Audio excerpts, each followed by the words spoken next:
Hi, this is Lisa from creativek9.blogspot.com, and this is lesson number 10, coloring black.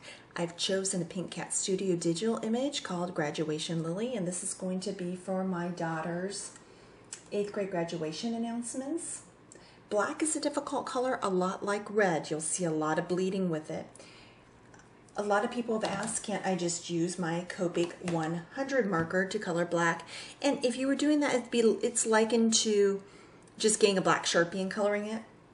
And you could. I don't really use mine for anything but touch-ups on the digital images or a stamped image if it didn't come out totally right.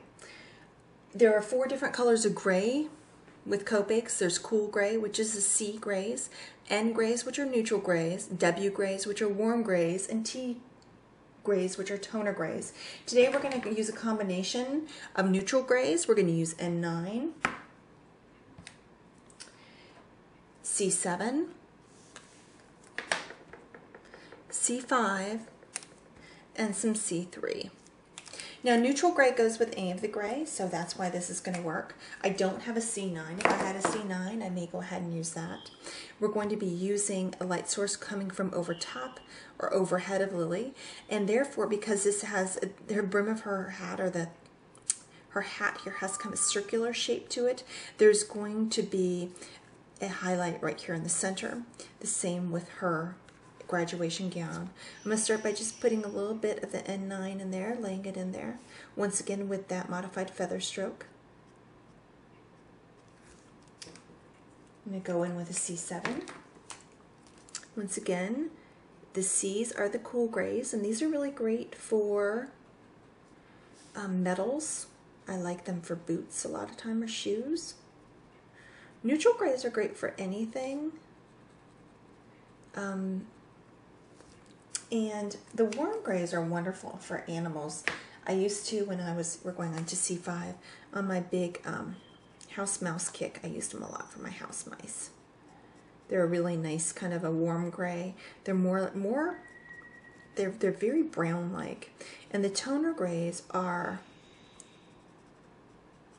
a warm gray, but they're not as warm as a warm gray. The neutral grays are neutral, and they're not really, but they tend to blend better with the cool. All right, we've got our C5. Let's go into our C3. And C3, we're going to probably see a little bleeding.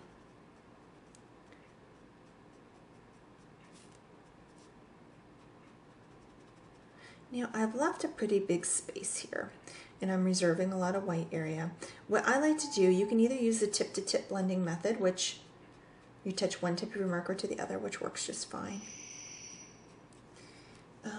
Let's see. Sometimes I like to blend on the page. I'm not sure what I'm going to do about this. I'm not sure about whether I like the color or not yet. There we go.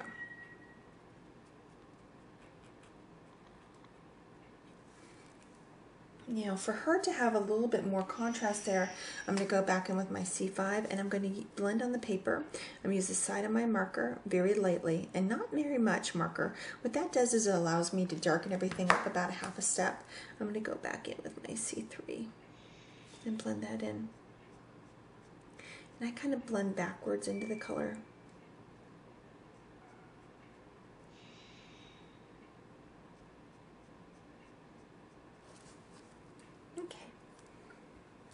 You can see I do have a little bit of bleeding here.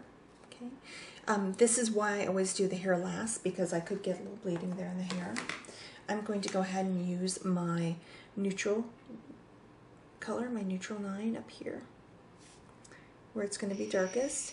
And to be able to show that there's some depth to this hat, I'm going to put like a thin line on my neutral gray right here. Okay, going with my C7. My cool gray, I'm going to blend into that. And I blend just until I see that line disappear.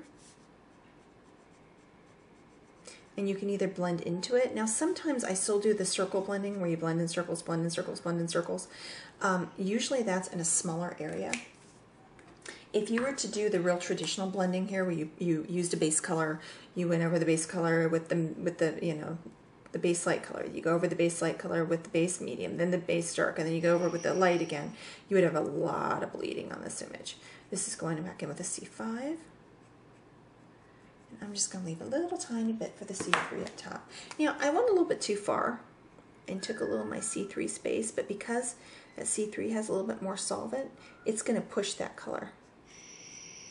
There we go. So I still got a little light up there. Okay, now I'm going to look at her gown, and it's still similar. Is that I'm going to have the light sources coming from top, so the lightest areas are going to be the top of her sleeves and in the middle here. And I'm going to work my way in kind of like here. I'm going to use my neutral gray, 9.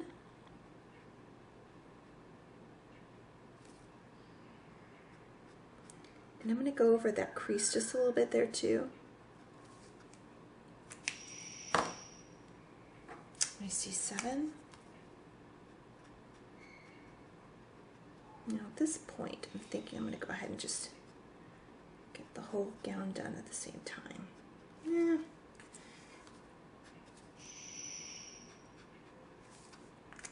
Okay, going with the C5. It's again blending into that C7. And these grays will usually blend really nicely together. There's some, the lighter ones will push because of all the solvent in them, similar to the reds. They're very similar to the reds. You really want to keep as little of the color on the paper as you can. You don't want to have too much ink. Cannot believe my only daughter is going to go into high school next year. I'm a little panicked about it. Between you and me and the video camera. And I don't know if you know this, but my daughter is a volleyball whiz, and she had several high schools who wanted her to come hang out with her, particularly at volleyball season. So she did choose one that was close to home, which I'm grateful to, but I'm scared to death. Going back with my C3, so I'm liable to be a basket case starting. She starts in July, can you believe that? She gets out of school 28th, and she starts in July again. Like the 19th. Okay, a little highlight there. I need to see how that dries to see if I like it or not. So I'm going to go back in with my N9 down here. Bring it up here.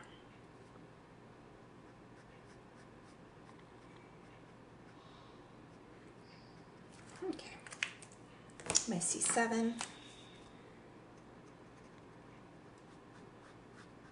I don't want to think of her starting to drive or date, or God forbid get married and move out of the house. I know it's going to happen. But I'm starting to see the beginning to the end, you know what I mean? I'm going to have to get a puppy is what's going to happen. Alright, going in with my C5. I'm thinking French Bulldog, just in case you guys are curious. Would name her Blanche.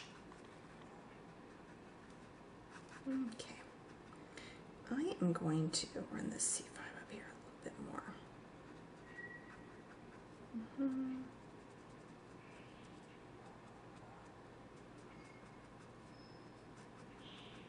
I don't know if you can hear in the background, my bird is talking to my dogs, who are insisting that it is definitely dinner time. Thank you very much.